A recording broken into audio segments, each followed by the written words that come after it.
The first question to explore is who is subject to the Department of Transportation or DOT drug and alcohol testing. Anyone DOT regulations define as a safety-sensitive employee can be tested.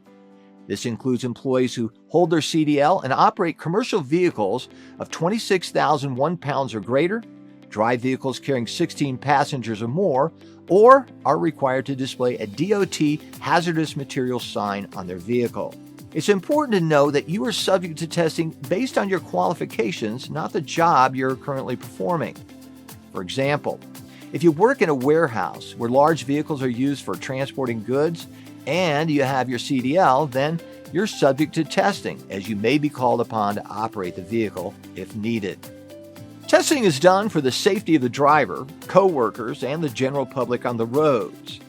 Under the current regulations, safety-sensitive employees, including CDL drivers, may not possess or use any alcohol or illicit drugs while assigned to or performing safety-sensitive functions. The Federal Motor Carrier Safety Association, or FMCSA, prohibits work for 24 hours after testing with a blood alcohol concentration of 0.02. Drivers can't use alcohol within 4 hours of reporting for service and can't refuse testing or alter the testing specimen in any way. So, what drugs does the DOT test for? First, DOT drug tests are only performed using a urine specimen, which is analyzed for the following substances: marijuana, cocaine, amphetamines, including MDMA, opioids like heroin, codeine, morphine, and oxycodone, and PCP. Urine samples must be collected at a designated collection site with photo identification and following all the collection site procedures to ensure a usable sample. Alcohol tests are done with a DOT-approved breathalyzer. If the results are less than 0.02, no further action is taken. The FMCSA requires that drivers can't resume work for 24 hours with a result of 0.02 to 0.039. A result of 0.04 or higher constitutes immediate removal from job functions, and the return to duty process must be followed. There are several incidents when a driver may be asked to provide a sample. The first is for pre-employment. As a new hire, employers are required to conduct drug and alcohol testing for CDL drivers. Drivers can only begin work once a negative test has been reported. Now, another time that testing will be performed is under reasonable suspicion. Now, this means that the employer has reason to believe you're under the influence of drugs or alcohol based on observations of behavior, speech, appearance, or smell. DOT regulations also permit employers to conduct random drug and alcohol testing. Now, under these regulations, the testing must be truly random and can't single out a specific employee. Every employee must have an equal chance of being selected for testing.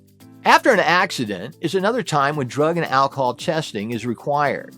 This is also the only time a blood test may be required. If at any time an employee violates the drug and alcohol rules, they will be required to follow the return to duty process and pass a test before returning to work. They will be subject to at least 6 unannounced drug and alcohol tests in the first 12 months of their return to work. The substance abuse professional on site will determine how much follow-up testing is required for up to 5 years. Prescription and over-the-counter drugs can present a tricky situation in drug and alcohol testing. Drivers are permitted to use prescription and OTC drugs as long as they are prescribed by a licensed doctor and the doctor has made a good faith judgment that the medication won't impact your abilities in any way.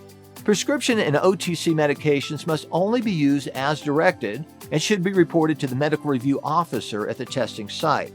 Medical review officers should then be put in contact with the prescribing doctor to determine work functions. Employees are encouraged to check their company's specific policies when taking any medications. DOT regulations require employees to meet with a substance abuse professional, or SAP, if a drug and alcohol rule is violated. SAPs will recommend education, treatment, follow-up tests, and aftercare before a driver can return to work. Finally, DOT regulations prohibit the refusal of a test.